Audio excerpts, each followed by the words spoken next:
Hmm? Ah! You're listening to the Run for Your Lives podcast.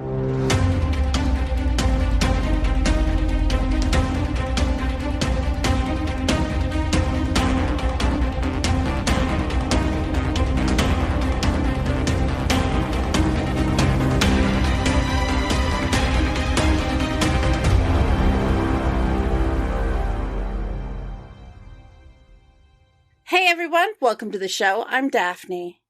And I'm Pate. And this is the Run for Your Lives podcast. This episode is the monster film Tremors A Cold Day in Hell, directed by Don Michael Paul, released direct-to-video on May 1st, 2018. If you know, you know. We always end our season with a Tremors film, followed by our Look Back special.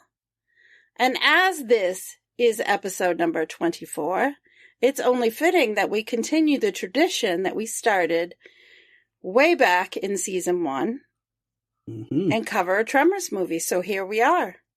Yep, the Tremors before the finale of the Look Back. We're running low. Only got one more after this one. There's not enough time, Pake, for them to put another one in, and I just don't know what to do because I'm not sure what we'll do after this.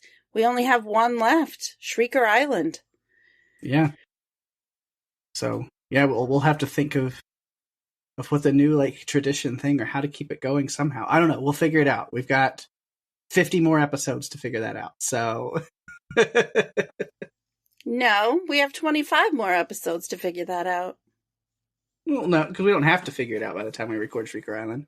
Just before we get to the point. Yeah. That is true. I stand corrected. So we still got that one. I believe it was your idea for us to cover the second Tremors film at the end of the first season. I don't quite remember when we decided that we were just going to do a Tremors movie at the end of a season. But it's something that we've stuck with this entire time, so... Yeah, it was like bookending the season with them in the first season, and then, I don't know, just stuck to ending it that way every time. Yeah. I don't know. I don't know how it happened, but I'm happy that it did. Yeah. Because I had never seen any of these movies. All these direct-to-video sequels that you never would have watched without us doing this, probably. Nope. No, and you know what I've learned throughout this process? If there's a movie that you say that you really want to watch and you haven't watched it yet, all I have to do is put it on the schedule for podcasting. Mm-hmm. Then you'll get to watch it. Yeah. Except sometimes it doesn't quite fit our genre, so we can't really do it here, but now it's showtime, folks, so I figure we can get them in. Yeah. We still haven't done anything over on there, but we will. I'm sure. We will. We're going to. It's going to be fun to cover something that's not in this monster, disaster, crazy horror genre that we cover here, so. Yeah. Be cool to cover something different. For sure. But yeah, all right. Tremors, A Cold Day in Hell. Let's get to it. All right. Well, as you know, we start out with our production notes. The film is set in Canada, but the production team returned to South Africa to film this one. This is where they filmed Tremors 5 Bloodlines. They had originally planned to film it in Bulgaria, but had to reconsider due to an unusually large blizzard. Can't film the snow movie when you got too much snow going on. Nope, you can't. I love, though, when movies go that route. They go to a snowy location, or they want to show a snowy location. Because the Earth isn't covered in desert. It's not covered in sand. It's not covered in tropical climates. It's nice to see movies take place in an environment that isn't hot and sticky. Even though this Arctic area is going through a heat wave. It is. But still, 32 degrees is not that hot. Unless you're wearing all of the equipment that they wear. true. The snow melted and went away very quickly. It did. Because we saw at the beginning the team was there and there was snow everywhere.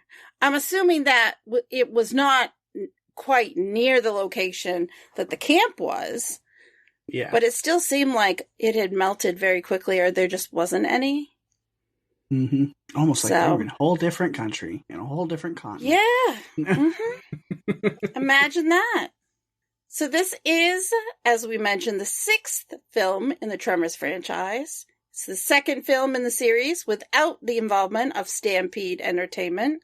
This is the 2nd Tremors film to be helmed by director Don Michael Paul. It's 98 minutes long. Pake, I know you've got a great synopsis for this one. All right. Yeah, maybe.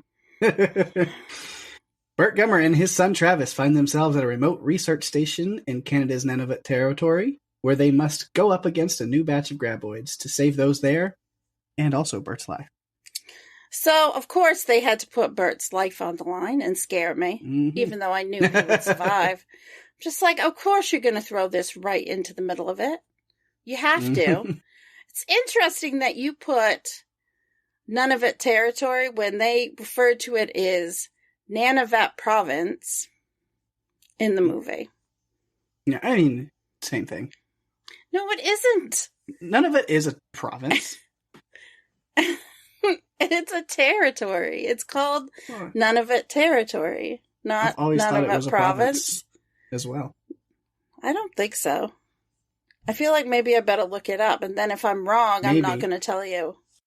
Because I feel like I was, as a kid, I had learned the provinces of Canada, and Nunavut was definitely in there.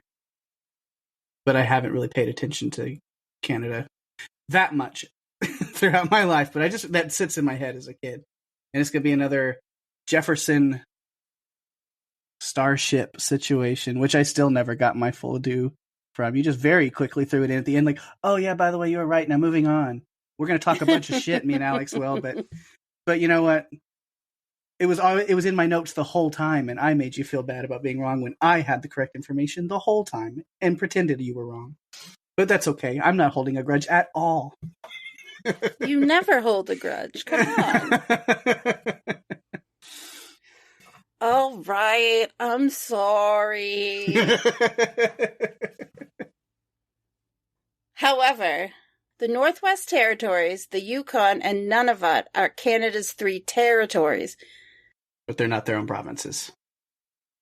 There is a clear constitutional distinction between provinces and territories. Daphne is correct in this case. Maybe Canada's wrong. I don't know. I'm kidding. Those crazy Canucks. They do things different than other people. No, I don't know. No, they don't. We have territories, too. Puerto Rico is a United States territory. Yes, it is. Have you been to Puerto Rico? I have not been to Puerto Rico. Puerto Rico. Remember, I didn't grow up in Texas. So we pronounce things a little bit different where I live. Mm-hmm. Yeah, you're close enough to Canada to be weird. What's with this? I don't even know where this stemmed from. I'm like talking trash about Canada. I love Canada. Maybe Amelie is going to come after you if she finds out that you're trash talking Canada. Maybe it's not trash talking. Being weird isn't a good thing, right? I don't know about that. Mm-hmm. Those weird Canadians with their free healthcare. Anyway. Oh, I know. They take care of their that weird government citizens. that doesn't hate its people. Anyway.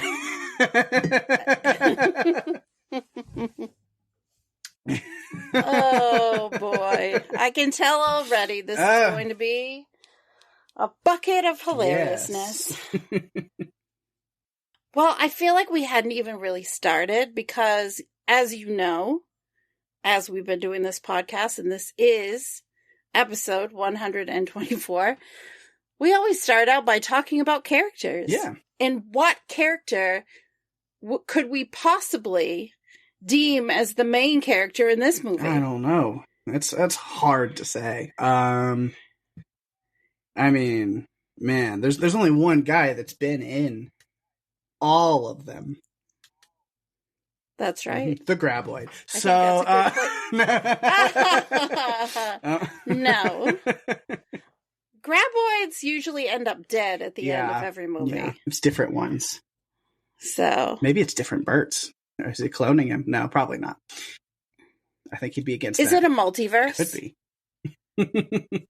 I mean, I dig the multiverse. I don't know. Yeah. You know we're going to start with Burt Gummer. We might as well just... Oh, yeah, absolutely. Just do it. Burt, for sure. He's the man. He's the guy. The living legend. Mm-hmm. So, yeah. I do have this, because I think I mentioned this way early on when we first started recording these. So, this is just for Daphne, and nobody on the audio can see it. But I did tell you I had a signed little postcard. It was for this movie, Tremors Cold in Hell, signed by Michael Gross. I did. This came with the Blu-ray of this movie when I pre-ordered it back in 2018. Well, we should let our listeners know what you're doing at the end of April. Yeah. Let's go ahead and talk about it before we get too much into this. You guys know that I'm a big Tremors fan, so there is a Tremors Film Festival happening in Santa Fe. So it's good that we'll go ahead and talk about this so it can be out, you've got a little under a month if you're listening to this. I don't know if there's tickets left. But yeah, Santa Fe at the Violet Crown Theater, Tremors Film Festival. We'll be watching all 7, 1 through 7, over 3 days. So Friday, Saturday, Sunday. The first one comes with a panel with Michael Gross, Ron Underwood, and S.S. Wilson. Afterwards, as you can imagine, Pake is pretty excited about this. Very stoked. And yeah, Michael Gross, as far as I know, will be there the whole weekend, hanging out, watching movies, at least for the first day. But then, all kinds of Tremors fans and big time fanatics, including myself. Yeah, we'll be there the whole weekend watching all the movies. Sure, there'll be all kinds of crazy fun stuff going on. I'm looking forward to it. Hopefully get a chance to chat with Mr. Michael Gross, Mr. Burt Gummer himself. I think that would be awesome. And I'm sure we will do an episode where I can kind of recount my adventures when I get back from that, which that might be one of the first things after we come back from the next season, depending on how time works out there. Yeah. So, yeah. I'm thinking it's probably going to be episode 2 of the season. Mm-hmm. Probably. So, yeah. I'm thinking 2 or 3, something like that. Yeah, it'll be early on. It'll be right. Yeah. Once the new season starts. Yeah, it's going to be early. Yeah, because as you know, we are getting closer to the end of this season, and we like to take about a month off. So once we drop the Look Back special, we'll be off for about 4 weeks. Mm-hmm. By off, it means we're not going to be posting any new episodes. However, we will be doing what we always do, which is recording new ones. Yep. So we have a little stockpile in case anything happens. Yep, definitely. So be on the lookout for that. I'm excited for that event. And if you're interested in it, look into it. And if you can't find information, reach out to us and I will try to hook you up with that. Absolutely. And you can't miss it if you follow Michael Gross on Twitter. He posts about it all the time. He's been sharing everything about this. I get all my updates from him. All of my updates, even the ticket links and stuff, I got through him because, he's awesome. Yeah. He's super excited about this, and I know it's going to be such a great time, and I can't wait for you to go and come back so we can talk about it. It's going to be great. It's going to be great. All right, but let's talk about Burt Gummer here in this movie, where, we pick up with him. He's back in perfection at Walter Chang's market. It has seen better days, but he still owns the place. Oh, it definitely has. Jody still owns the place, but she's letting Burt run it into the ground, maybe, but he's running it nonetheless. Yeah. Funny how the population sign went from what it was down to 2. Mm-hmm.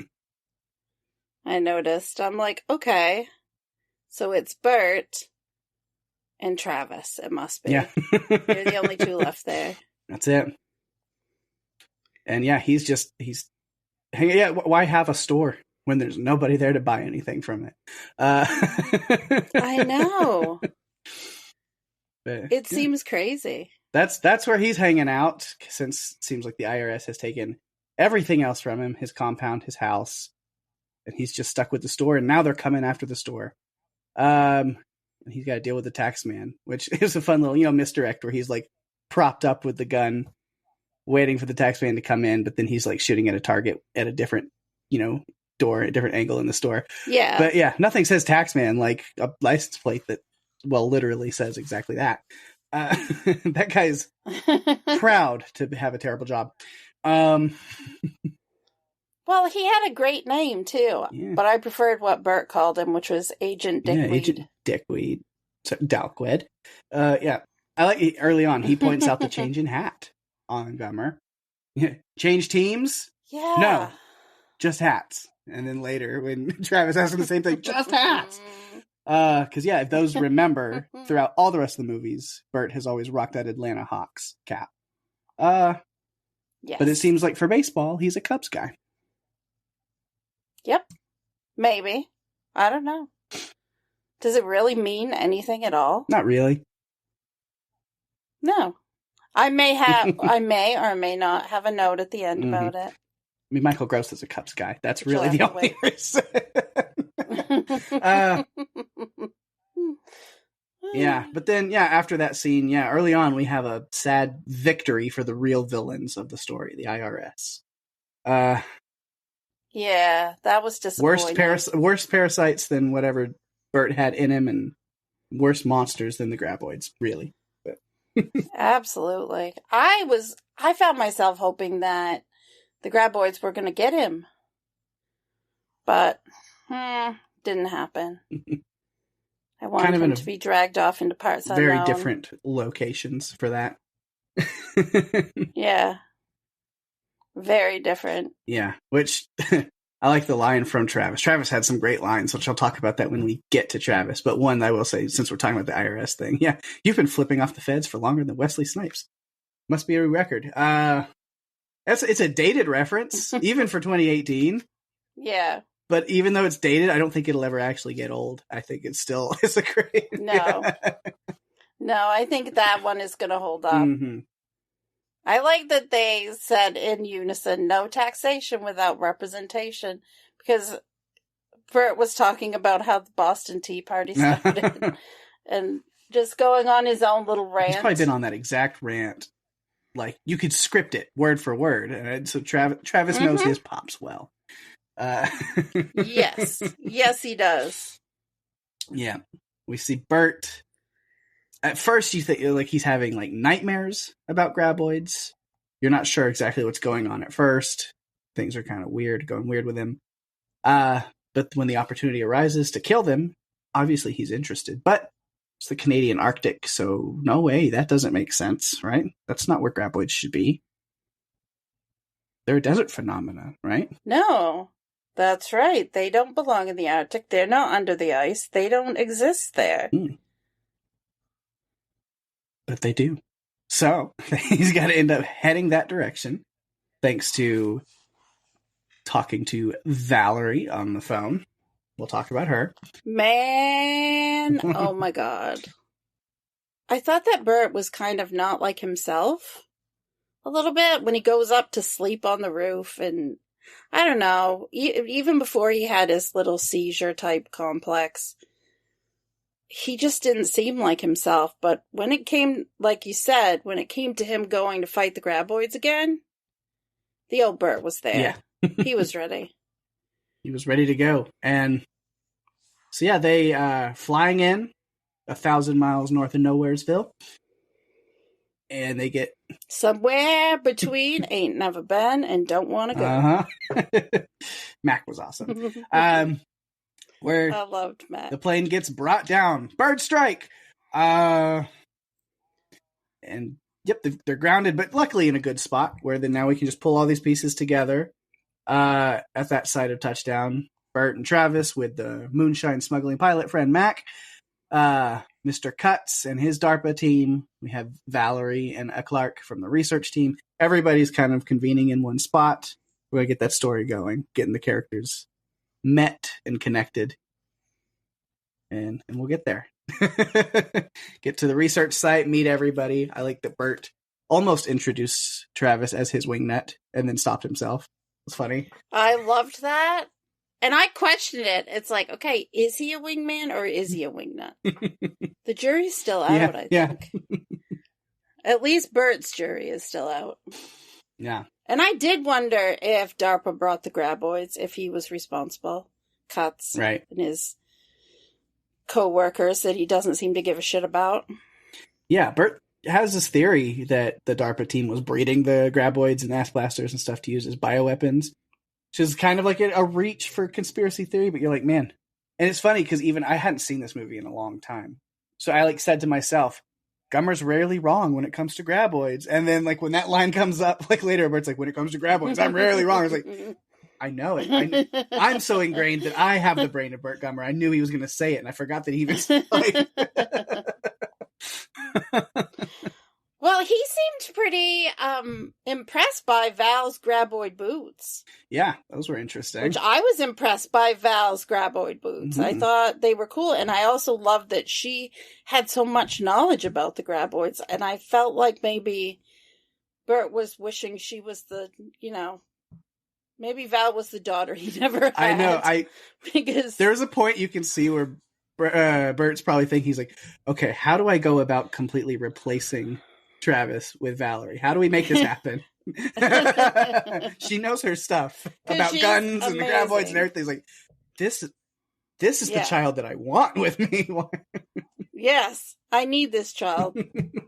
She's my child. Come on. It's funny.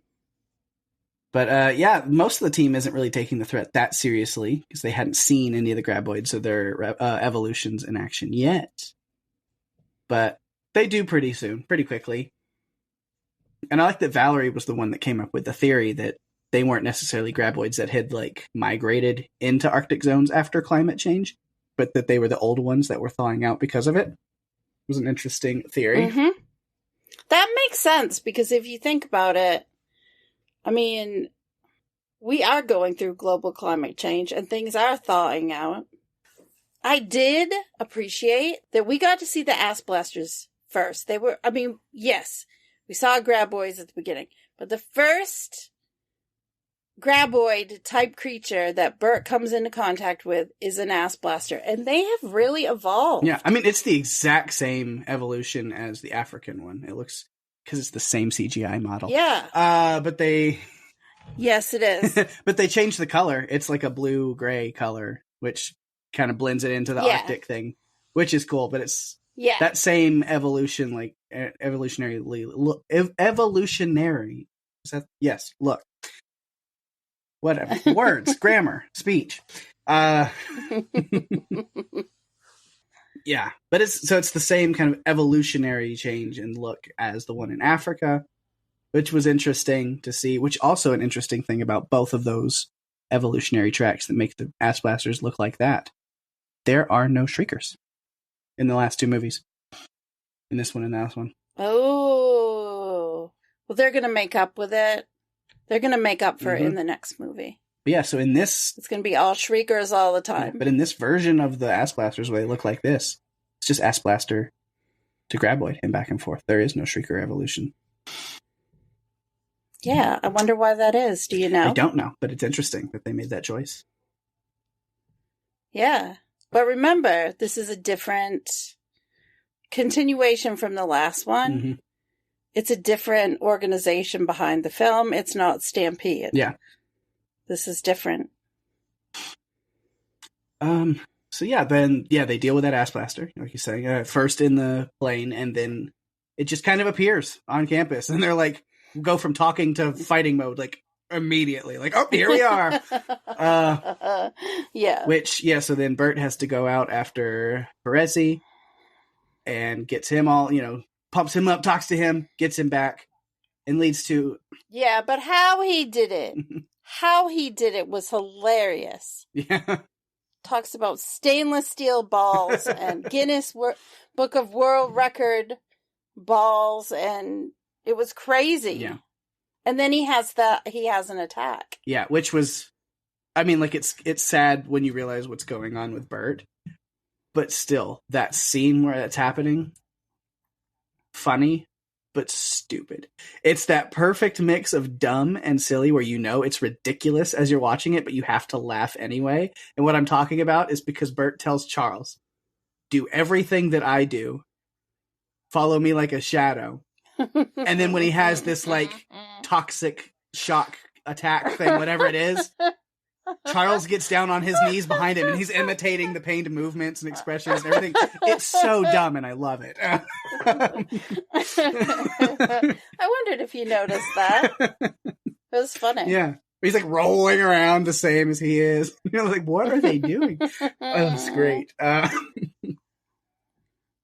Yeah, but the Bert has enough strength within himself. He explodes the ass blaster and then passes out. And we learn it's because of this parasite that had been growing within him for a while, which yeah. So Pake, though, that would mean that he has had that living inside him for 17 years, and we never saw an inkling of it in the last film. Right. So a very slow gestation that just happened to take effect in this movie right now. Oh, man. Poor Bert. Yeah, and then now it's like secreted this toxin that will kill Bert, and then without making an antibody, which they'll need blood from a live graboid, or not blood, but like a sample of something. They need that to make it. So extra drama for the movie. Well, because we have to have more than just, we got to eradicate the graboids. Mm-hmm. It's got to be more complicated than that, or that would be over in an hour. So we've got to build something into it. So, of course, it's going to involve getting some liquid out of the graboid's mouth. Mm-hmm. It's kind of gross. Yeah. It still, honestly, looks like butternut squash soup. It really does. Yeah, I made that reference in my notes because it's more about like talking about the graboids. It's in my like graboids notes. But yeah, at the beginning, I was like, we're in the frozen lands of Canada. You'd think that the graboids would want none of it. Anyway. But yeah, they found the forbidden pumpkin soup in the ice. Of course they did. Tastes good though, right? Mm-hmm. I don't know if this one would. This one probably wouldn't. No, probably not. I don't want to know. No. Yeah. So this attack is going on here, and then after the ass blaster's dealt with, Bert's kind of woken up from his initial surgery, where they just found out what was going on and got the parasite removed, but the toxicity is still there and still affecting him. So they need that antibody, they need that cure. But then the graboid comes in, and Feretzi is hightailing it across the grounds to get out of there. Bert's not necessarily as worried about him getting killed as he is the sat phone that he's carrying with him could get destroyed if he does. Mm-hmm. Which that kind of, it's weird that they introduced the sat phone. Because we do see the sat phone come back. It survived the attack on the truck with Feretzi in it. Only for Travis to jump down off the truck and just smash it. So it was kind of just like, that of didn't course. matter. Yeah. I mean, really. But Bert was also kind of a little bit grumpy that Travis had the HK-91. Mm-hmm. Where did he get that gun? Maybe we'll find out. From a very cool place. Yeah, so they don't want Feretzi running off with the sat phones. They go out to try to stop him, and then Hart jumps down onto the ground to run after him, which I like. Hart, no! Back here! Don't follow stupid with stupid! There's a great Bert line for you. But Bert also said, don't let urgent get in the way of the important. Mm-hmm. Because he wanted to go and check on the perimeter. Yeah. Yeah. That's where they come up with this plan, which I kind of skip over that with my Bert notes because I'm giving that more to Travis and some of the research team and stuff to get into the hangar, get it all set up. Which then, there's just more fun graboid action. But then like the next note I have on Bert himself is with the kill that they get in the hangar. I guess it's the second graboid kill out of the 3 that we have in the movie. Which I think I could happily just watch a loop of Bert with that jackhammer going for a while. I just like it fills me with such joy. The whole thing where they're all making noise, trying to get the graboid to come over. Yeah, as I say, the hangar crew was doing their best Stomp impression. They're putting on a performance of Stomp, and then they flip the electricity back on at the last second and blow up the graboid. So then there was one left. And then the barrier is blown, and Bert's out from toxic shock from a 3rd time. Things are getting pretty serious at that point. Has a little heart-to-heart with Travis. Bert is then reunited with his one true love, the HK-91. And who had the HK-91? Yeah, because he keeps questioning Travis. Where did you get that gun? Because we know in an earlier movie, I think in the second one, when we find out that him and Heather had some issues and kind of split, he was so upset that she took the HK-91. But Travis manages to get it from her somehow. Some way. Yeah, I don't know. I mean, Travis can be kind of a goof, but I think he could be kind of charming. Yeah.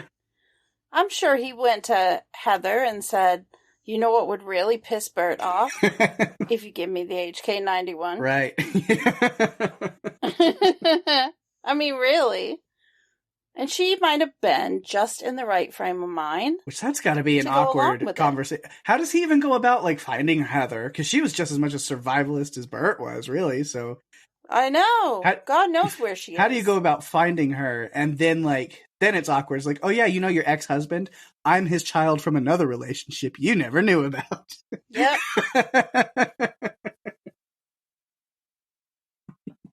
Now give me that gun. But it worked somehow. Yeah, but with that heart-to-heart, Travis does make his point. Does Bert really care about just himself and his guns more than others?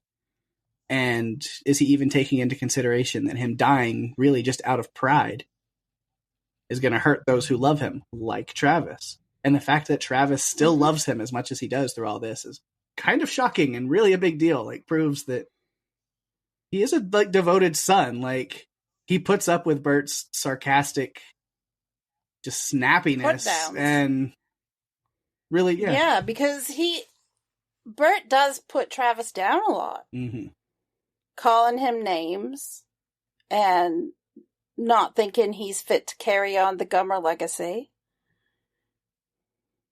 But if Travis didn't do what he did, Bert would have died anyway. Yeah. Which, it was weird that they had the little fake out on Bert dying. Like, not make it where, oh my God, Rita's just like, no, nothing we can do. And it's all sad. And then he's like, that's not a way to treat an HK-91. You're like, oh, he's fine now. Okay. We'll just have him wake up and make a joke and forget all of it. But yeah. Yes. Bert's going to make it. He's stronger than that. No little parasite's going to take him down, right? No. He wants his hat and glasses back. Yeah. And especially because it's Bert fucking Gummer. Mm-hmm. Graboids and killing graboids are his specialty. Yes. Anything to do with them is, even though he thinks it's a fool's errand for them to try to get the sample or whatever they need to be able to cure him. He thinks that they're crazy for even trying, because all graboids should be killed immediately. Mm-hmm. Yeah, and when it comes to graboids, Bert is rarely wrong. It's true. Yes, cuts at the end of the movie. Then after Bert wakes up after giving Bert his permanent tax exemption, says that he has rethought the graboids as bioweapons since Bert's the one that brought it up to him, and now he's totally going to do that. Except Hart has a bomb rigged onto one of his RC planes and flies it right into Sally Soul Smasher's mouth, and Bert can trigger the kaboom. Because graboids don't make good pets, Mr. Cuts. Mm-mm. They don't. Never. Yeah. And that's kind of where it ends with Bert, other than one other note I have. His line to Valerie, which we have not said anything really specifically about Valerie. Or No. Val. Where does that name sound familiar in this series? If we go way, way, way back to 1990, we might have met Valerie's parents. Mm-hmm. And that is Val and Rhonda. Yes. So Valerie McKee here, the daughter of Val and Rhonda from the first movie. And yeah, I thought that was really interesting. I knew that since 2018 when this movie came out, since I watched it. And I might have made some kind of hint towards something about around these lines in a way earlier episode to you. I don't remember. But I was curious. I was like, what does Daphne think about this reveal? Like, I've been excited for this reveal since like the second movie. I don't know. Where they maybe in the second we were like, oh, we don't get Kevin Bacon anymore. I'm like, well, no, but I'm interested what you're going to think about that reveal in the sixth one. I loved it. I was so happy. Honestly, it ties into what I want most of all. I want a film with Bert, Travis, Val, and her parents, and most of all, the one character I really want is Heather. Mm-hmm. I want them all to come back and be together and have a movie. Right. It would be great. That's what I want. Yeah. I don't think it's too much to ask. Just get them back. Well, that's because the last line that like Bert says to Valerie, tell your dad I said hey, and not to ever drop in. I go, no, what? No, Val is allowed to drop in anytime. How dare you? No, we want him to drop in, please. That's all I want. Yeah, but Val's more of a barge-in kind of guy, not a drop-in kind of guy. Right. So it's interesting that Valerie has, all this information. Like, she's really good with the guns and good with that, which, I guess her dad did too. That's not the side of him we saw in the first Tremors at all.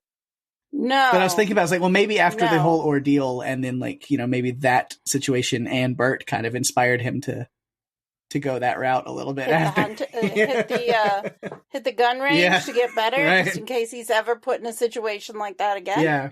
I can see where. Yeah. Travis actually brokers the deal for Bert's land with Cuts. Yeah. And then they blow up his graboid, Sally. Mm-hmm.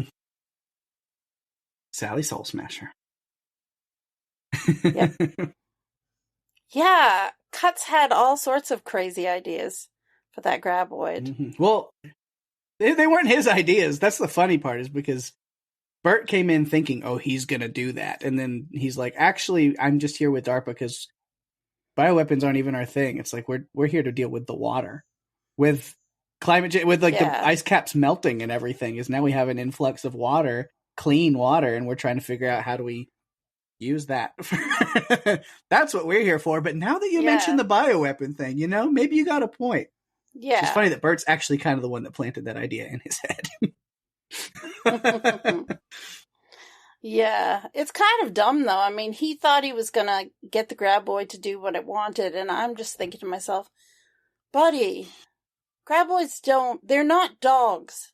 You can't train them to do what you want, and you can't implant them with chips or other types of devices, much like Deep Blue Sea, and make them do what you want them to do, because it never ends well. It'd be hard to do. Yes, very much so. But yeah, that's all the notes that I have on the incredible, edible Bert Gummer. He's only edible to the graboid. Yeah. And its parasites. I mean, really. One thing I thought he would say in this movie, that he wasn't given critical need to know information again. But instead, he just says, I was never properly briefed on the lay of the land, Dr. Sims. I'm thinking, yeah, that's kind of a twist on that line, because it's basically you're not given the information that you feel you need to know. Mm-hmm. Yeah, that's pretty much all I have. Honestly, a lot of what I had was just basically quotes, and you've done them all, because Bert was just a riot in this one. Yeah. Always has the best lines, the best stuff. Always. Although, if we're moving on to Travis, Jamie Kennedy's got a great delivery and some great lines as well. Especially, I love, even at the beginning, again, just their back and forth in Chang's Market is really fun. Especially like that you're closing up. Dude, it's not Miller time yet. You can't find your beach. What I wrote about Travis is finally another episode of the father and son show. I've missed it because I really enjoy the two of them together. Yeah. They're just so much fun. Yes. And Bert didn't miss him. No, not so much. He only missed him like a boil on his ass. Yeah. Yeah, because he was gone they were filming the YouTube show. He was his director, and then I guess Travis got a gig working for like a legitimate like company for like a job for like a month or so. And he took it. And yeah. Bert's still not happy about it when he comes back. No, not at all. He was pissed. Mm-hmm. But he didn't appreciate Travis just up and bailing on him. But then Travis is super keen to get back into producing the show again. Yeah. He thinks they can kind of reinvent themselves and continue producing the show, but Bert's kind of not having it, which is kind of why I said I feel like he just wasn't into it. He just didn't seem like himself. He's up on the roof laying around. I mean, that Bert Gummer finds action. He doesn't lay around. Right. What's going on? Mm-hmm. Yeah, so this call for going to Canada comes at that right time. The boys are back in business. Travis kind of has to talk his way into it a little bit. Bert needs an apprentice. He needs somebody who also can be a graboid hunter that knows the tricks of the trade, the skills. Why not your own son, you know? For his legacy, right? Mm-hmm. I mean, it's about Bert's legacy. Bert's not going to live forever. Although I didn't realize how intense it was. These attacks that he was having, started to wonder if he really would die in this movie. But then I remembered there was a 7th movie, and since he was in all of them, I figured he must live. So I felt okay about it. Really, yeah. Sherlocked that one. Yep. Yeah, I figured that out. But yeah, then there's not a lot that I have to say about Travis up until they are in the thick of it, once they're in Canada dealing with stuff. So yeah, because it was kind of a mix of him and Swackhammer kind of working together to realize what they needed to do. These bomb supplies in the hangar.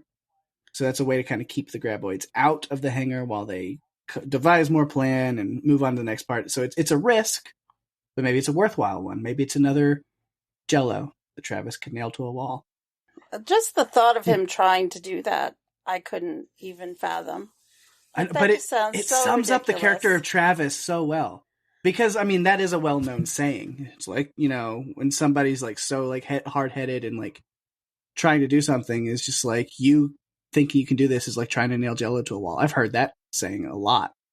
And that must be a Texas thing, because I've never heard that. It must be more of a Southern thing. I don't know, but I've heard it a million times. And like it's a common saying as far as like, yeah, it's like trying to nail Jello to a wall. Like, you keep trying and trying, but it's like, it's not going to happen. It's just, and so I think it speaks a lot to Travis that he's like, he heard that saying and went, well, then I'm going to fucking nail Jello to the wall to prove that I'm the person who can do things that people say can't be done. You know, like, oh my gosh. And so I do like that about Travis, that like he hears that expression and is like, well, then I'm going to do that. I'm going to prove that I can do things. Yeah. Because he wants to take it and flip it around and be the star. Mm-hmm. Be the one who can do it. You say it can't be done, I can do it. Yeah. We get to see him showing off his awesome off-road skills once more, this time with an ATV instead of a dirt bike. Got the ATV rigged to blow. He didn't expect the graboid to go airborne. You can tell by kind of the look on their face. Yeah, like, that was a bit of a surprise. Oh, okay. That's new. Yeah. But it still did the trick. It came down on the ATV and orange goo for me and you. Yep. More pumpkin squash soup. Mm-hmm. Just handing it out. And yeah, then Travis just going around, you know, trying to survive with all this, ends up with, so that's the first of 3 graboids they deal with. 2 more coming in. Leads to him and Rita running to the truck, which may be one of the only scenarios where it's okay to just be yelling at someone to take their pants off. Oh my goodness. Reminded me of another scene where someone had to take their pants off. Mm-hmm. But yeah, luckily she didn't really have to, and she was spared the awkward embarrassment because Val's a great shot, as we've talked about. So we're good there. Yeah, but Rita was going commando, so that's why she wouldn't take her pants off. She didn't want the world to see everything that she has. Right. Mm-hmm. Which is funny because then they end up getting together. But I'm just like, oh man, what kind of a dig is that? Like, that's got to hurt just a little bit to Travis. Is like, in a roundabout way, it's a woman saying, I'd rather die than show you my body. Oh, man.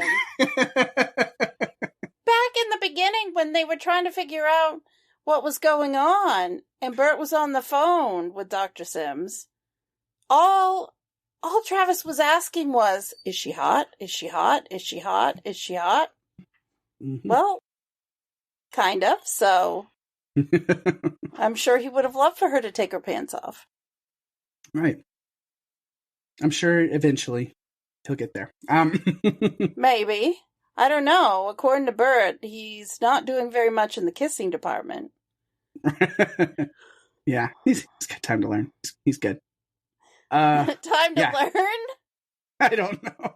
Can you teach an old dog new tricks? Maybe. I don't know. What else? I've talked about the sat phone, talked about the HK91.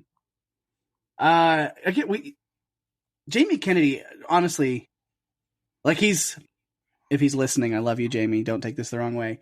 May not be the most incredible of actors, but enough with the kitschiness of this movie, knowing what it is, I feel like he does a great job with the range that he has. He's still delivering the really funny lines, doing the action stuff, but like he's kind of the emotional center of this movie too, where you really see him struggling with Bert's situation. Yes.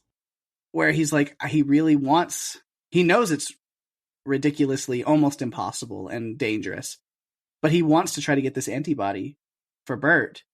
But he's also having this like fight with Bert of like, holy hell, you are so stubborn. Just let somebody help you. Let us take this risk and do this for you. I want to. Yeah.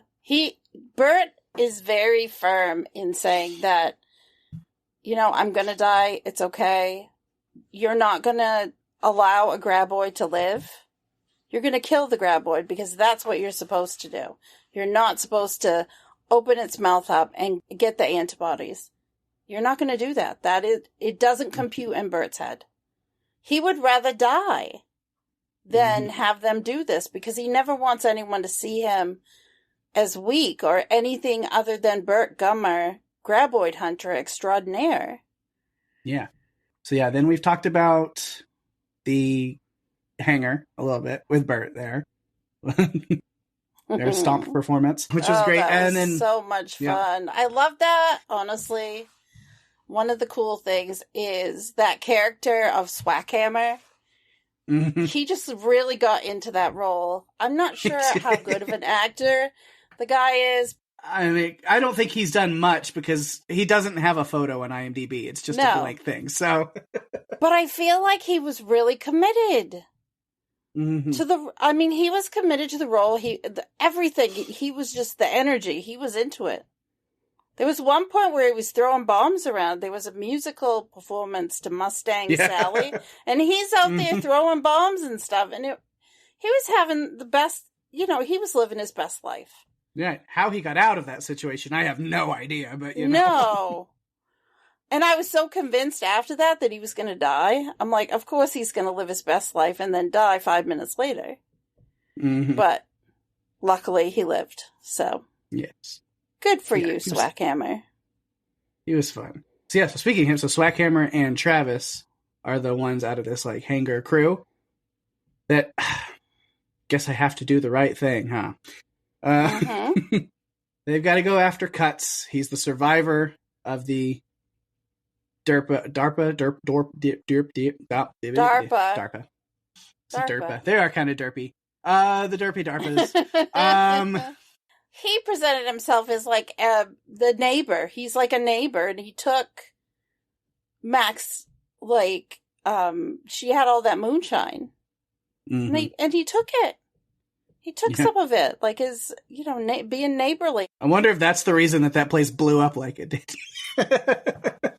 I'm thinking probably so. There's all the moonshine in there. They definitely didn't roll out the welcome wagon for anyone. They're just kind of rotten. And he didn't give a shit about the people that worked for him. Despite the fact he went over all hot and bothered because his expert had died after she stepped on a nest, basically, underwater nest. Yeah. Yeah, so, Cuts is the survivor there of that DARPA camp after Sally went over there to have her nice little snack of some flaming hot soldiers. And then we really learn that when they go over there to help him, this Cuts guy is definitely not the evil genius that Bert thought he could be. No. No, he's firing a few less brain cells than are needed, I think. Mm-hmm. Bert gave him way too much credit. Yeah. But yeah, Travis, very smart, quick thinking. No more taxes for life. Bert gets all his assets back. No problem. And that sounds great, if, and it's kind of a big if, they can keep Home Dude alive to follow through with that ordeal, which they do. That's actually not that big of a problem. But like at that point, you're thinking like, God, this guy's useless. How are they supposed to protect him from the graboids? I know. Oh, I know how. Keep him off screen until the end of the movie. Got it. Yep, that's how you do it. Just don't have him in the movie and he can't get killed. That's a great solution. Right. To many movies where I'm worried about the main character, it's like, no, leave the main character out and see what's left. Mm-hmm. Yeah. And then see another Travis and Bert moment when Bert's back in the hospital bed for that one time. Where Travis says, "I'm trying to save your bacon here, you stubborn old coot." And Bert says, "You've crossed the line." And I was like, yeah, you don't mention that name. He never came back for any of the sequels.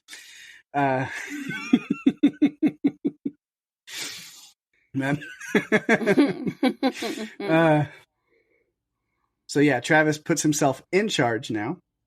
Even dons the hat and the shades. Tries channeling his best Bert. This is FOB, DOA, TMZ. Like, are you throwing out every acronym you know? Right. Yep. That might be all of them that he knows, but Yep, I think so.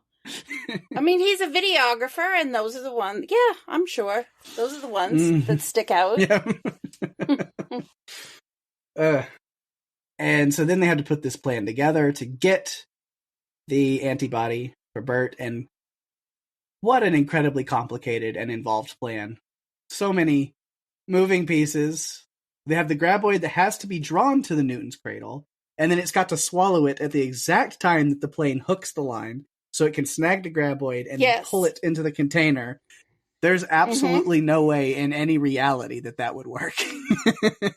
No, there isn't. And then they have this plan of, okay, well, Swackhammer, you go first. If it doesn't work with you and your machete, then Acklark will be next to try to make it so that, in the end, Travis can get in there and get into the sac at the back of its throat to get the antibody. How do they even know that that's where it is? Because Rita said that's where it might be. They threw in a line real quick to make it happen. Again, at this point in this series, these are not the greatest, well-thought, most ingenious written movies in the world. No! It's kind of dumb, but you know what? I love them anyway, and I don't care. I have to tell you that recently, you know this already, I watched a new movie that came out that was based on some children's characters that I adore. And it was the nonsense that I thought I needed. It was not the nonsense I thought I needed. I should have watched this one instead. I would have laughed a lot more. Yes. So, I mean, yeah, some of the story and some of the things that have to happen to get from point A to point B, nonsensical. Yes. But I love Tremors so much that I don't care. And I'm along for the ride anyway. So I know some of our listeners may have watched this movie and be like, why? Why am I doing this? But just know my love runs deep for it anyway. It You can't does. sway me. So deep that you're going to Santa Fe. I am, yes. So I will watch this movie again in like a month, possibly with Bert himself. So that will be cool. And the listeners, you're going to get the benefits of this excursion because Pake will be telling us all about it. Yes, absolutely. Yeah, so the graboid is captured. That difficult part of getting the sample, you gotta deal with the tendrils. A Clark lops off one of them, but they're struggling with it, as we see. But Bert just blasts the other two, and he can do it with his bare ass hanging out, so... Of course he can. He doesn't need clothes. Are you kidding? As long as he has a gun, he's fine. He can do this. He'll crawl to where he needs to go in order to do it. Yeah. But those 3 appendage things, I was getting King Ghidorah vibes from Godzilla. I'm like, oh, yeah. Okay. Man, those tendrils, which I mean, we've seen them in all the movies. That's a big, that's the Tremors thing. They looked really freaking badass in this movie. I have to give them credit for those design. Even like the CGI, which, fun little fact about this movie, because Michael Gross did an interview with somebody with it. I had seen something, I don't remember now, but he said there is way more practical effects in this movie than you probably would realize. Like, when you see the full body graboids and stuff, yeah, they're clearly CGI and the ass blaster and stuff. But a lot of like the pieces, like the tendrils, when they're like, open mouth, CGI. But then when you're getting pieces of them and parts of them, it's practical. And of course, the big graboid in the container at the end that Jamie Kennedy has to crawl into, all practical. Of course it is. I actually didn't think the CGI was that bad in this one. It really wasn't. There's a couple of little moments, but... Not compared to some of the other movies we've covered where the CGI doesn't hold I mean, the up first time we saw ass blasters in the third movie. Ooh. Oh, Pake. They've evolved since then. Yeah. I think they look so much better now. Mm-hmm. Yeah. Yeah, so Bert takes out those other 2 tendrils, and then he's down again, and it's pretty bad, so the team needs to hurry. Like father, like son. Going inside the graboid. Don't get an infection. Don't get a tapeworm. Get tested immediately after, Travis. Oh, man. But he's going inside to get that sample. And he got that, saves his dad.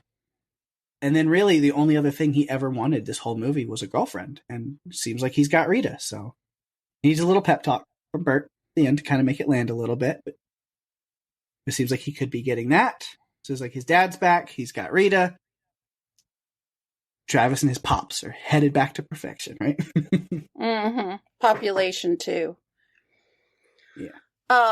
Yeah, I liked when Travis asked his dad, "What do you know about kissing?" And Bert says, "I know enough not to unholster my weapon until I intend to use it." And it just made me laugh. And basically, Bert gives him a tongue lashing over his kiss with Dr. Sims. Yeah, so of course I've ended the movie. So again, I've ended the movie. So that's all I have on Travis. That's all you have on Travis.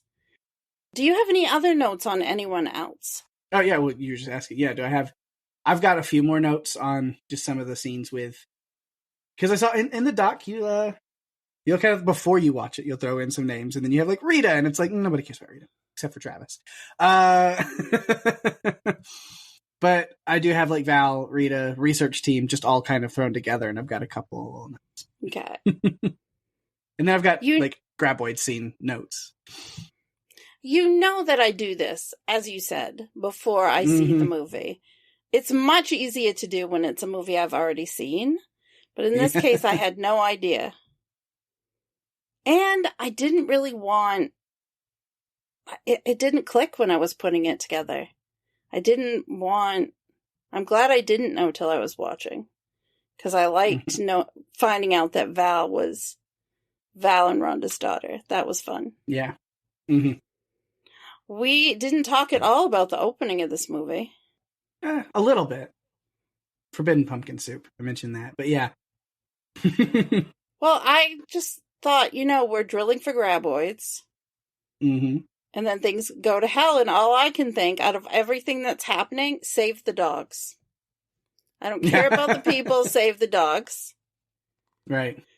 They were talking before that, though. There was this little discussion about Norwegians and Swedish because one of them, I don't even remember their names. I don't know that we ever got Dutch, names. Yankee, and Aussie.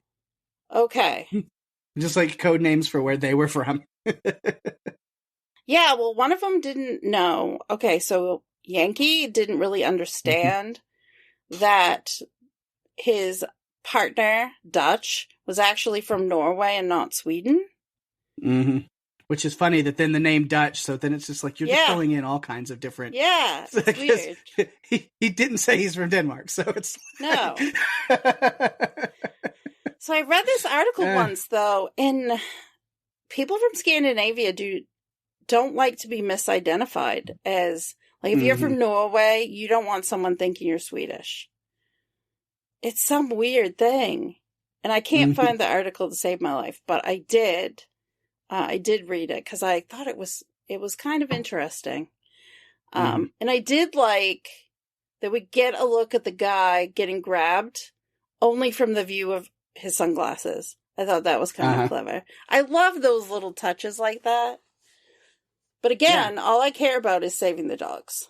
Yeah, because this is where we can see this ability in these graboids to fly up out of the ground in a spiral motion and then come back down, digging back into the ice like a majestic, toothy snow dolphin. Yeah.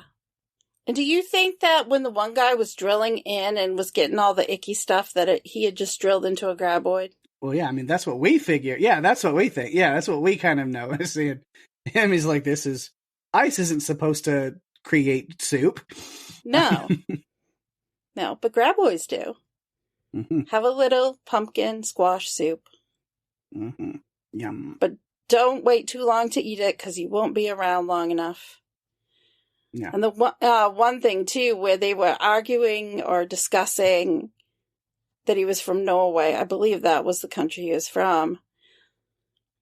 Anything that could go wrong was going wrong at that time, and the graboid didn't give a shit about what country you were from. You were lunch. That's all that mattered. Yep. So I've got like graboid notes, but then I've got other character notes. So which one should I do first? I think you should do character notes because we should finish those off first. All right. Yeah, which just, again, Val, Rita, the research team. Valerie, again, on the phone, just spitting off all these graboid facts to the master, like he doesn't already know all of that and more. But, of course, she's proving her expertise, and that goes a long way in getting the point across that, like, she knows the threat is real. She understands the signs, and she really does think it's graboids. Also, she mentions the great, kind of Latin technical name for the ass blasters that was given to them, and I think it's hilarious. The Mexicana combustus. Perfect. So fitting. That is perfect. But I think, too, Bert loves when someone talks graboid to him. He does. I mean, really. Yeah. Which is why the whole time I'm thinking Bert just wishes that Val was his daughter because she's smart. She knows a lot about graboids. She understands how serious it is and why they need to kill him. She's a great shot with that rifle. And, I mean, she really could be the spawn of Bert Gummer. Which, yeah, but who she is the daughter of, again, like, we've always wanted Val back, and now we have it. Yes. Kinda, in a way. Yeah. The child of Val. She's smart like her mother. Of course, yeah, we learned that she wasn't aware of any ass blasters in the area either. They hadn't been seen by any of the research team when Bert showed up, so just kind of that timing. And then that's where we meet Charles Ferezzi, who is just scared and dying to get back to Montreal, stat. And then he just screws up a lot of things. He did not have balls of stainless steel. Bert made him say it, but he made him lie because he doesn't. No, he's afraid of anything. I'm surprised he wasn't afraid of being a shadow. But he did a good job at it as far as mimicking. Yeah. He did a great job. That was so stupid, but so funny. Speaking of stupid and funny, man. So at one point they have they have a Hart distracting the graboid by using his energy drink fueled piss power. Yes. I want the stuff that the writers were on when they wrote this scene, because it's some good shit, it sounds like. Yeah. I'm thinking they might have been quite high when they wrote it, because I can't imagine. I know. Like, I'm literally watching the scene going like, what were the writers on when this scene was storyboarded, and how do I get my hands on it?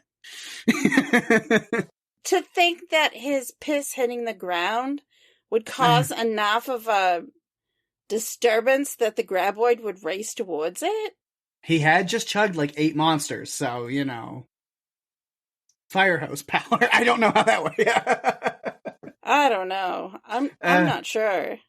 Yeah, it was strange. And then last like little note on those characters is Swackhammer. Again, you talked about him. Just he really took this role and ran with it. He did.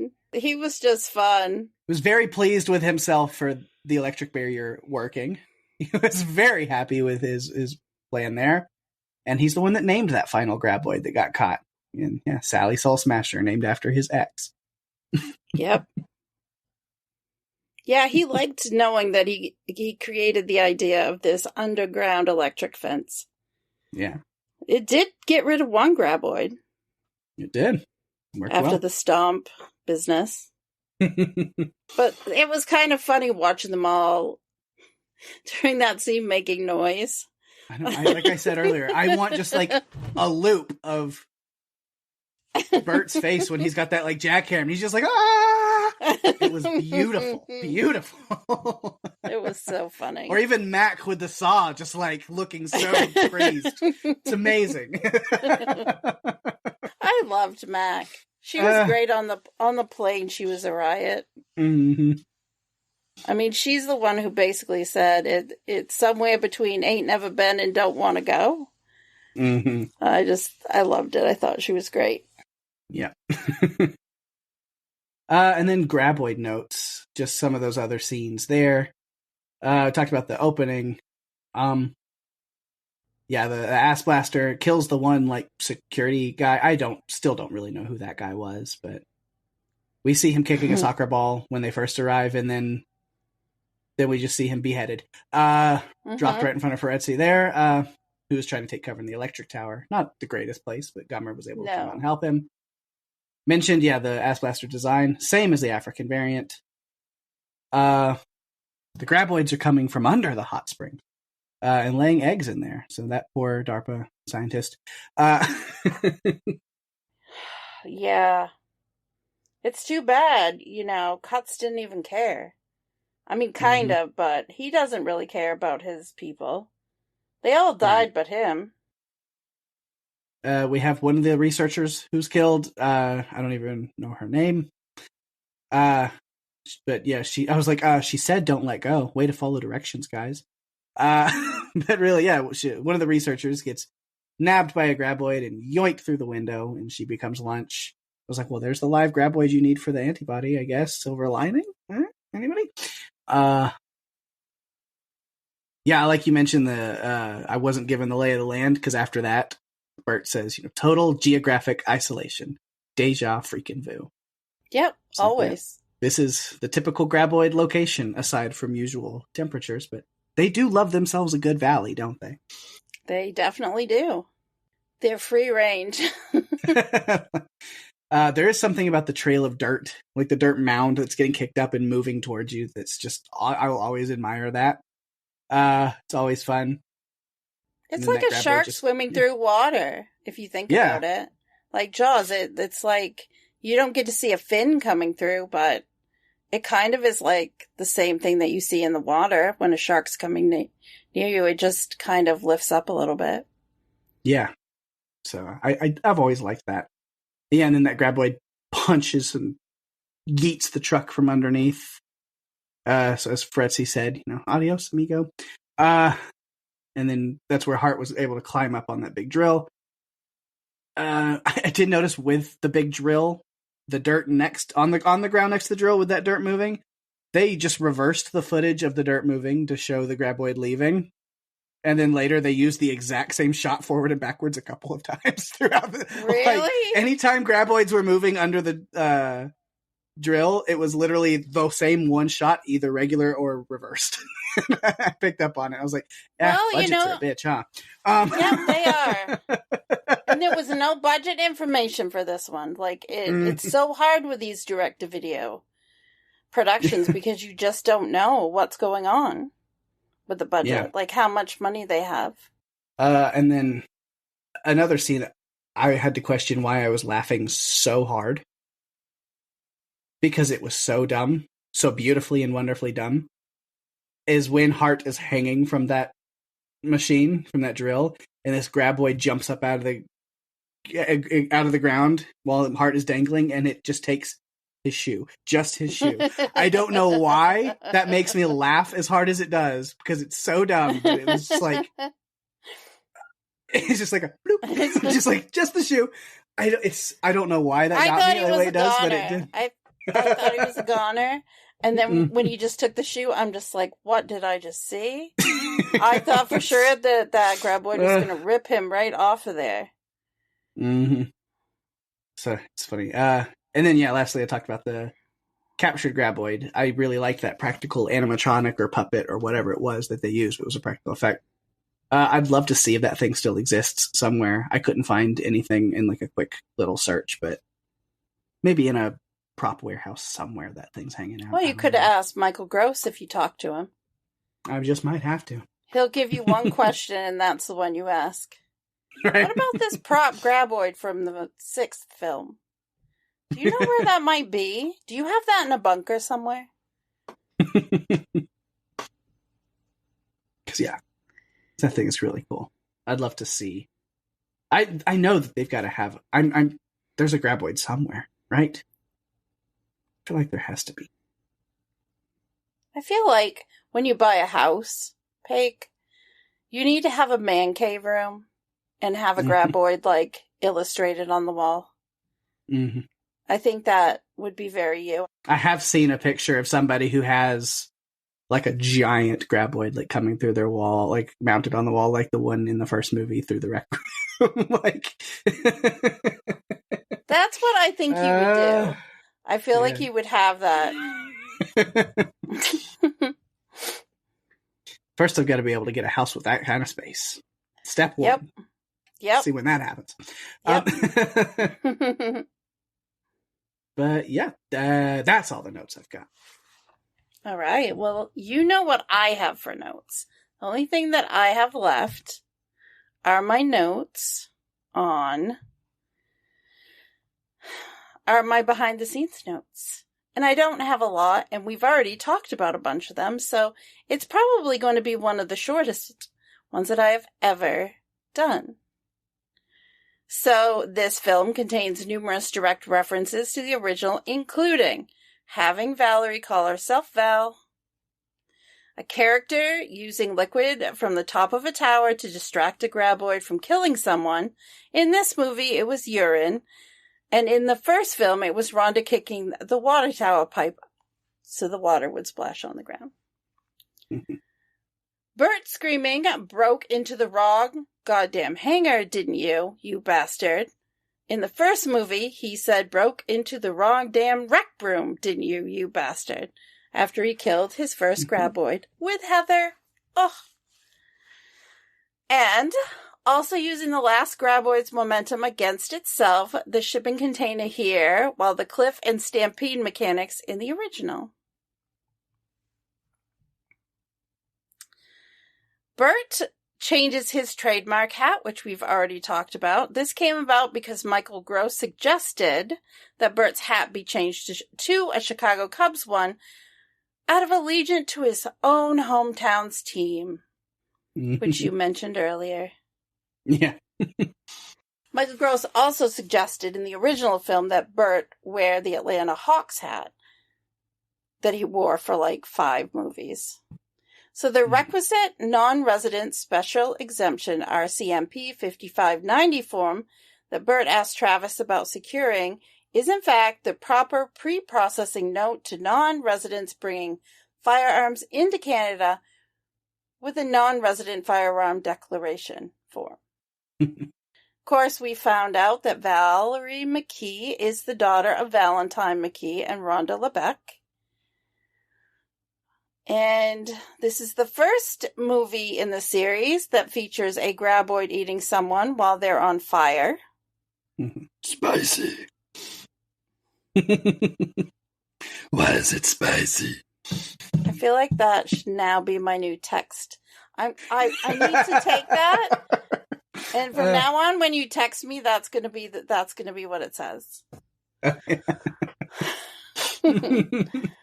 So we talked about this at the top of the podcast. The movie claims they're in the Nunavut province, but they spelled it wrong.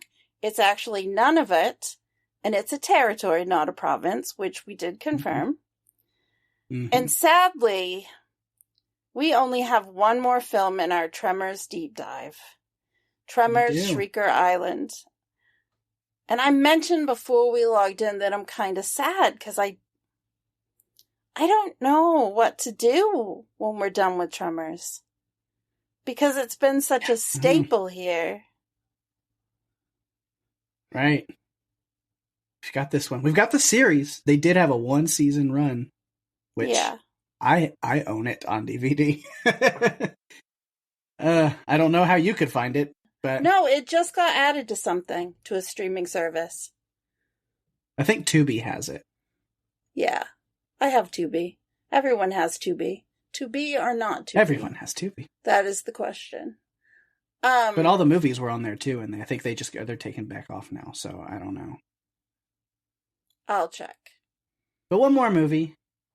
So make sure next season people got to tune back in for Shrieker Island. Michael Gross is back, of course, but you get a little John Heater, get a little Richard Brake, get a little Jackie Cruz. It's a fun cast for the last one. But what you don't get is Jamie Kennedy. No Jamie Kennedy. Mm-hmm. And I'm kind of bummed about that because I like Bert and Travis together. I like the father-son duo in their little YouTube channel series. That's what I want more of. Right. Along with that movie I mentioned. Let's make it happen. For Daphne. Come on, guys. For me, please. So if I get to when I go to Santa Fe, if I get to talk to Michael Gross or anybody else who happens to be there. They haven't really announced anybody from Tremors other than Michael. And then they said Ron Underwood, the director of the first one, and S.S. Wilson, who's the writer of the first 5. Yeah, that's a good group to have there. Yeah. You know what? I got an idea, Pake. When we finish with Tremors, we're just going to start inviting Ron Underwood and S.S. Wilson and people on to talk about it. I would be 100% down with that. Just start getting Tremors interviews with people. Yep. We want to do more interviews. And we do. It'd be a good way to do it is throw in Tremors interviews. I think so. Maybe I'll make some connections in New Mexico. We'll see. That sounds like a great idea. Now you have some homework to do. I do. You have to prepare for it. Uh-huh. But yeah, so we've done it. One more Tremors down. I can't believe it. Another season, another Tremors. And right there on our queue, we got other people chiming in. Do we have any feedback on this one? I wonder. Let's see. All right, we got a little bit of feedback this week on the Tremors. Of course, this bit of feedback here coming from another big-time Tremors lover that we are aware of over on Twitter. Go check out @the Tremors Saga and all of the good stuff going on over there. Great stuff. But we have some feedback from Levi, who says, "It's the only one I really like from the Universal trio, an absolutely ridiculous Doctor Who-style base under siege story, and as much as I'm meh on Jamie Kennedy, it's the entry where he comes into his own and makes me miss his absence in 7. That sand for snow shit, though? Yeah." I agree a little bit on that, but yeah. I'm so bummed that Jamie Kennedy is not going to be in the next one. Yeah. Because I like the father-son duo. Yeah, it just really starts to grow on you, so. Yeah. Just right at this point at this movie where you're like, oh, I really get the dynamic, and then you know they're going to just take it away. But it's not fair.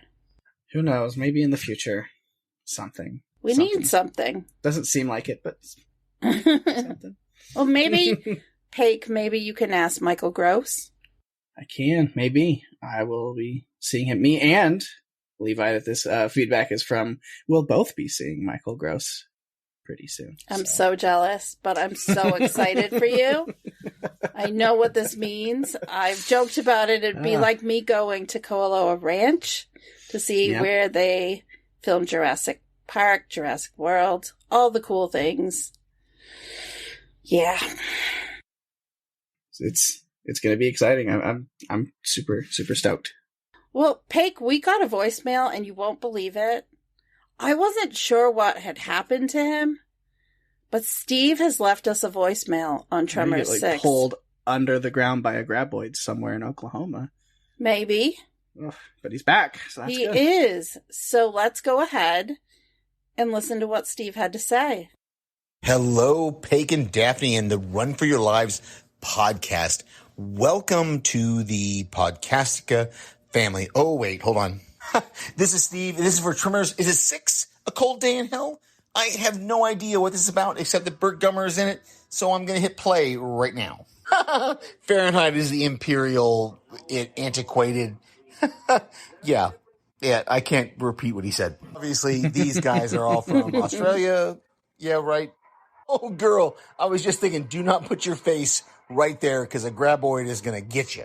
And the title card, Tremors, A Cold Day in Hell. Whew.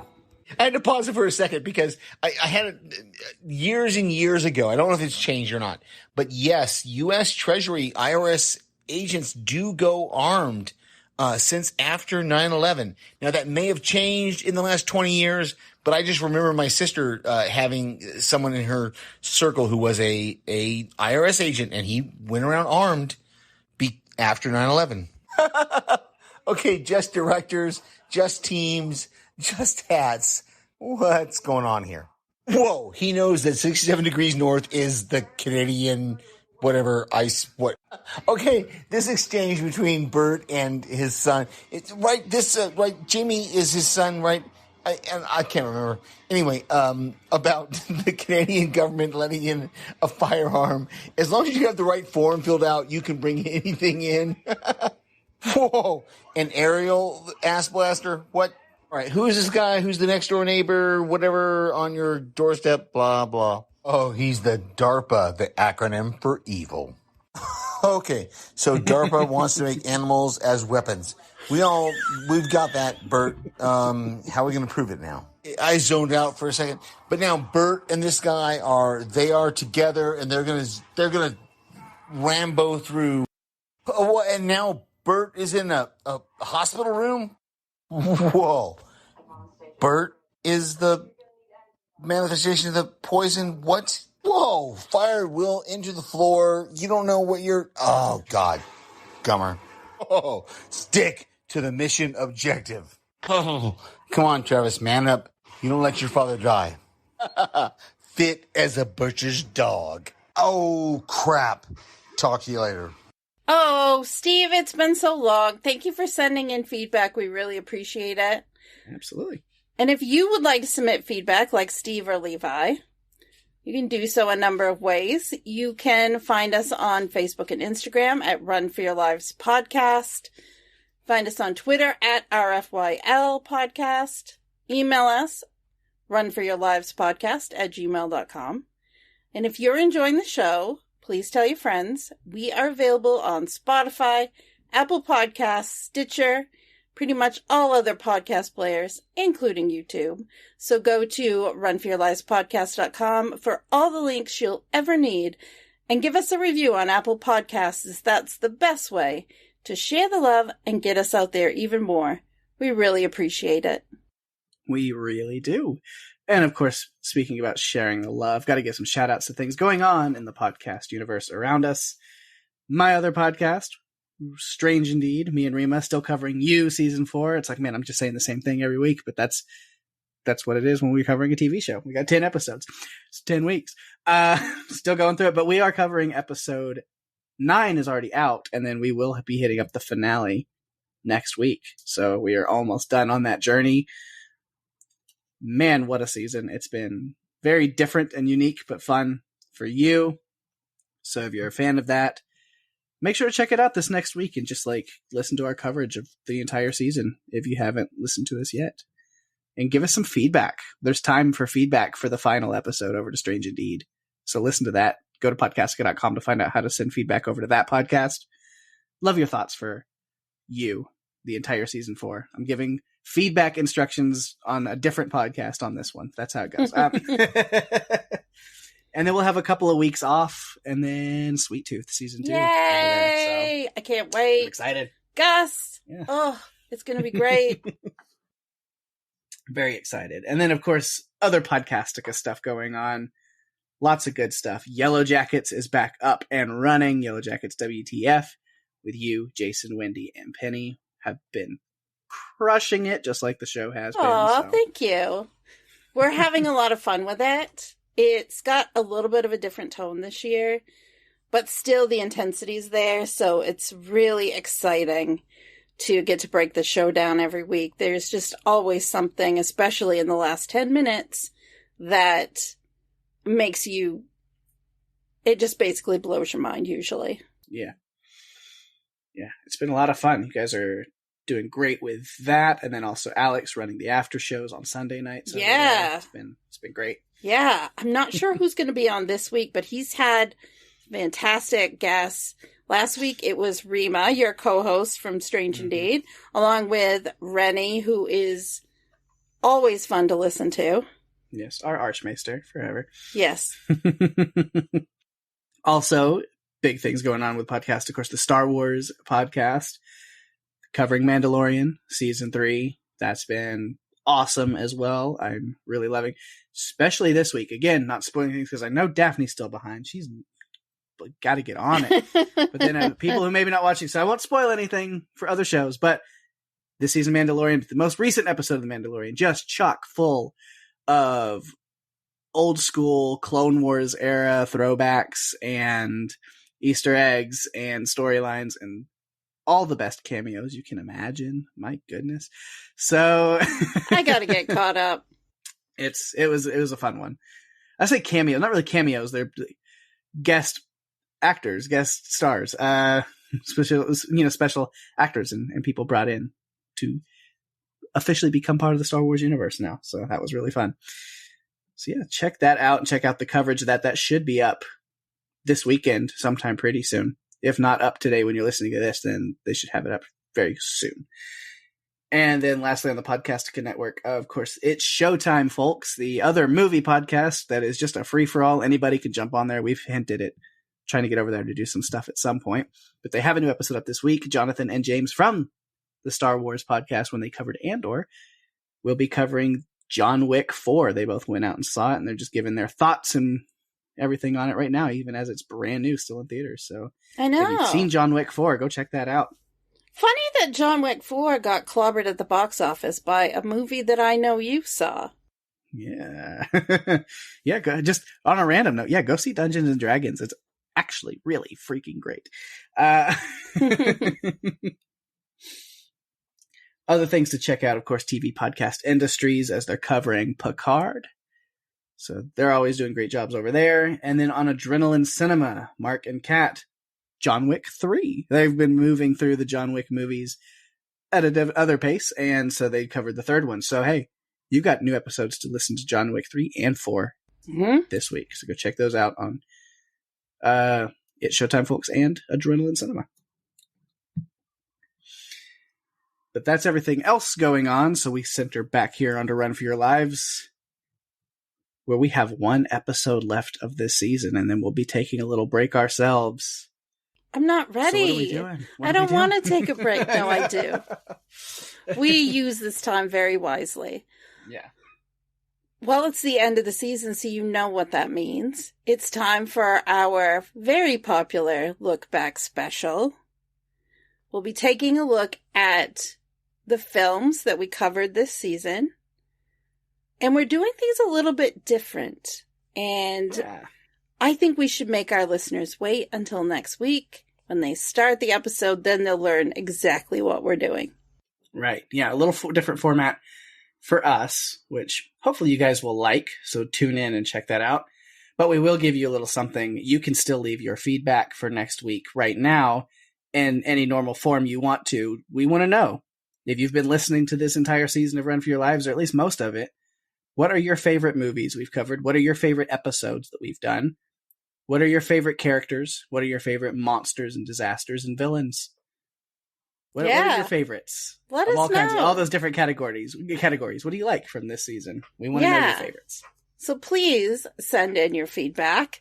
We'd love to read it or listen to it or play it on the show. Yeah, it's the end of the season, Pake. We just did a Tremors movie.